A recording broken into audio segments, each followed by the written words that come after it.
Stop recording. Speech off. What is up, everybody? The Tech Piano Player Kid here, and before we continue, yes, I have to say it again. Don't forget about the Starbucks cards giveaway. One's a $25, one's a $15 one, and so far I have 4 people in for the 25 and 1 person's for the 15. Again, if you are interested, make sure you live in the U.S. and you can click on the link in the description. So today I'm going to be talking about a new feature of the BrailleNote Touch Plus. I don't know if I've talked about this or not. So before, on the Touch Plus, at least, I don't know if the original Touch has this update or not. I know the Touch, the Touch Plus and the regular Touch, originally you had to make an app password for your Gmail account. Or for your email account. I don't know which email you would use. And essentially what an app password does, if you have two-step verification turned on, which most email providers require you to do so, is that you have to create an app password. So let's say your password was, I don't know, YouTube 2013 ! @ $sign, $, percent, let's see, no, that's something. YouTube 2013 ! %, 02185. That's just something I made up. So you type it into the BrailleNote Touch Plus on the email app, and get the notification that says, "Hey, wrong password," or couldn't log in. Well, the password may be correct, and usually my password may be correct, but it's essentially blocking you out because it's saying, "Hey, this is an unidentified device. We don't recognize this device, so we're not going to let you in." So then what you have to do is go to your email account, create an app password at the device, name the device, say what kind of device it is, a tablet or anything like that. Create the app password, log in again on the Touch Plus, and use that app password instead of your own password. Well, now HumanWare has released an update where they say, "Hey, now you can use this log in with Google and log in that way without having to enter an app password." So if you guys want a demonstration, I can do so. Let me just look for an email account here that I can delete and then re-add again. Oh, come on. Okay, you know what? I'll do my school account. Just for the fun of it, because I know that password.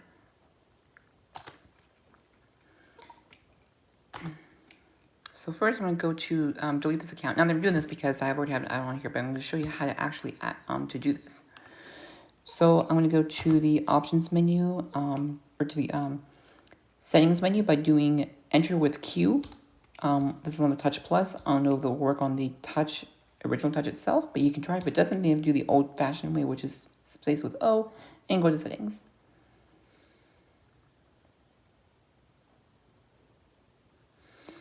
Then we're going to go to, let me think here, users and accounts, I believe it is.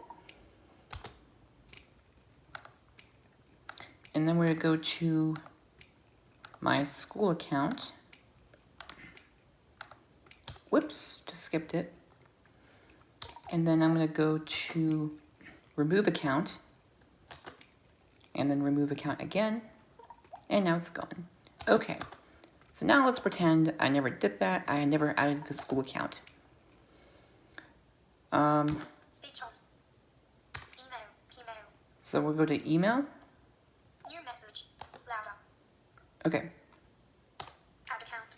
Accessibility volume set to 45%. Hopefully you can hear that. So we're going to add account. Account setup. Account setup. Email account. You can set up your account in just a few steps. Email address. Email address. Edit manual setup. Button. Okay, so we... email address. Edit box. Computer braille is required. So I'm going to turn it off here so we don't hear my email address here. So I'm going to type my school email here in computer braille. And then the @ sign is backspace with .4. The period is 46. And and okay, we're still recording.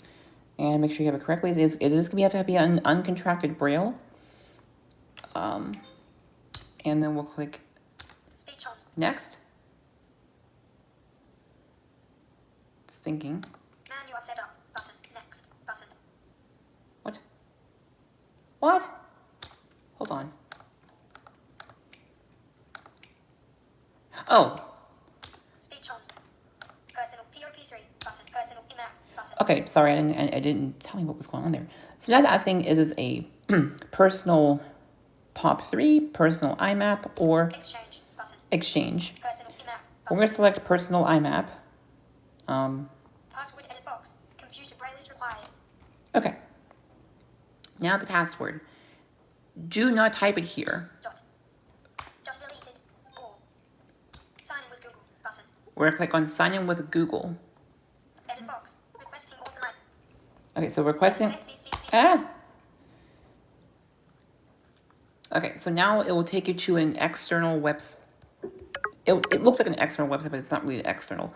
So it'll take you onto this sign-in window looking thing, web view, and then whatever it's through, it'll say it's through your whatever school you're going to or work. So now you tap in, it says username, enter your username, and make sure your username is in there.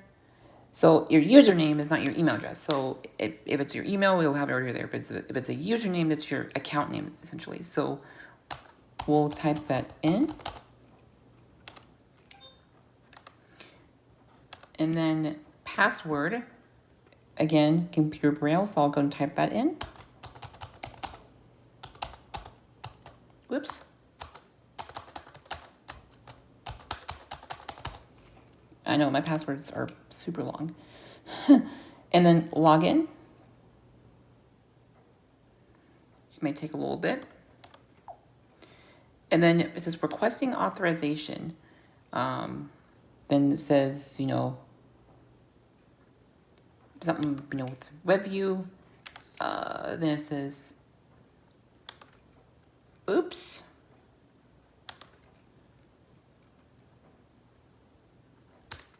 Okay, so apparently I waited too long. Okay, let's try that again, guys. Hooray for technology! Yay! So, username. I gotta do this quickly. Okay, and then the password.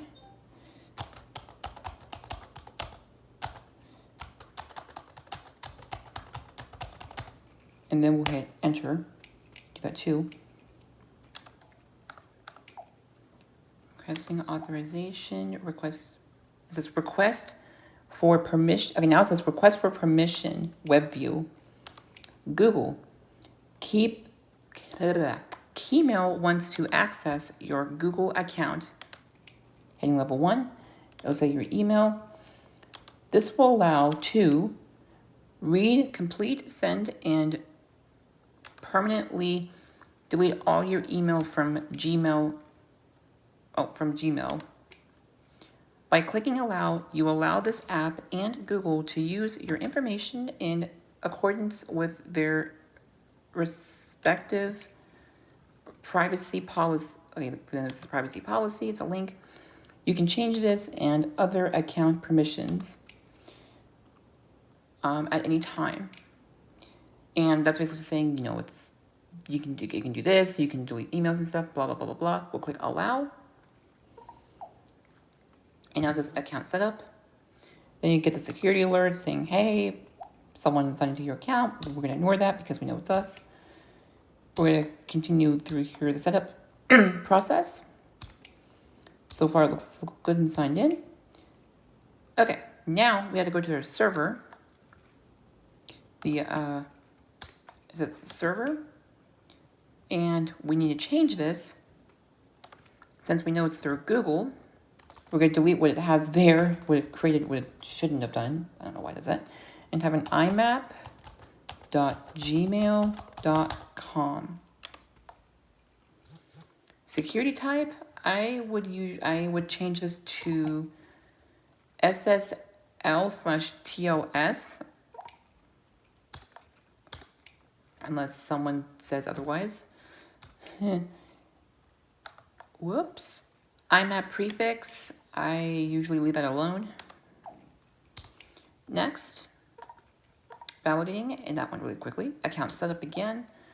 Outgoing server. This is the SMTP server. Again, we're going to delete what it has in there because that's not the default. That's not what we want. And type in smtp.gmail.com. And again, these all is both of them. The the incoming and outgoing mail server are both have to be typed in computer braille. Security security type. Again, we'll change this to SSL/TLS. And notice the first one, the inbox and the incoming, it says 993, and the outgoing it changes to 465. So that's perfectly fine. We're going to continue down to next. Another account setup. Now you can hear the change settings here. So sync frequency, as by default is by every 15 minutes. I'm going to change this to every 10 minutes. Just for school stuff. And it says notify me when email arrives. That's checked. Sync email from with this account. That's checked. We'll go to next. Create an account. Account setup. Your account is set up and email is on its way. Yay! Give this account a name. Optional. And by default, it puts the email address. Personally, I would give it something like this. Since this is for school, I'll call it my school email. Just call it school. Your name displayed on outgoing messages. And by default, I put my YouTube name. I'm not going to put that in there because I'll just put my first name. And then click next. And there we go. Now let's go into settings and put a signature. It's not required, but I put it there just because. So it's a signature not set. In there, so you go to settings and then click on which account. Then you go down to signature. It will usually say not set. Click on there, and then we'll just type in sent from my BrailleNote Touch Plus. Hit a new line, and I'll say sent from my school email. It would, oops, not enter, and we'll hit the scroll button to get out of there. Hit it again, hit OK, and there you go. Now you have your email account in there. So that's basically it for this demonstration, guys. I kind of wanted to just go over that just to kind of show you how that works. Mostly probably have already figured that out, but for those of you who were curious and didn't know, then that's how you do it. If you guys are interested, I have my own podcast called The Blind Tech Talk. If you need help finding it on your podcast platform, send me an email to TheTechPianoPlayerKid@gmail.com. Also, again, don't forget for the Starbucks card giveaway. Again, here's one. And here's the other. So you have two Starbucks cards. One's a 15, one's a 25. Now, let's say one person opted in for the $15 Starbucks card gift card. If no one else enters for the 15, and then that person gets it automatically when I give them out. If no one else enters on the 15 one. Same thing. It's the same thing. But now for the $25 ones, since 4 people have already opted in, I will have to do a name draw. And I will have to do it the old school way. I call it that. Where I will put the names on Braille paper, cut them out without trying to cut myself. I've done it before. Not fun. And I'll put them in a little baggie and then just shake it all up and then just draw a random name out. And then, yeah, I will announce it on the channel. Hopefully, guys, I can get my mixer back because I do not like recording this way because the audio quality, the way I'm recording, oof. Anyway, that's it for this video, guys. I hope you all are doing well. Stay safe and healthy. And make sure to follow my Twitter, linked in the description and under the About section of my YouTube channel. God bless you all. And email questions in the comments or to TheTechPianoPlayerKid at gmail.com. And God bless you all and peace. The Tech Piano Player Kid is out.